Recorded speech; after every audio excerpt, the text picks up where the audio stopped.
ตึกเพนបងស្រក់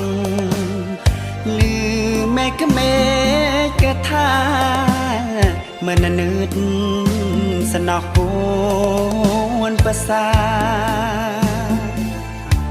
ពឹងគឿបនាងទៅយួប្រាំងគិតឃើញយ៉ាងណាមានសំណោះគុណសាណាត់គូណាត់ចៅទូបីខ្មាតក្រក៏ខំតស៊ូរស៊ីជួស្រែច្រូតស្មៅចេមកោក្របីមិនដែលมองសៅ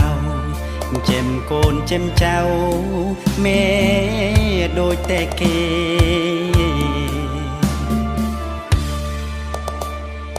កូនប្រសាអាក្រក់មេមិនគិតស្នងកូនម្សាអ្នកធឺស្រែខំថែស៊ីរស់ស៊ីចិញ្ចឹមកូនមេមរដូវធឺស្រែ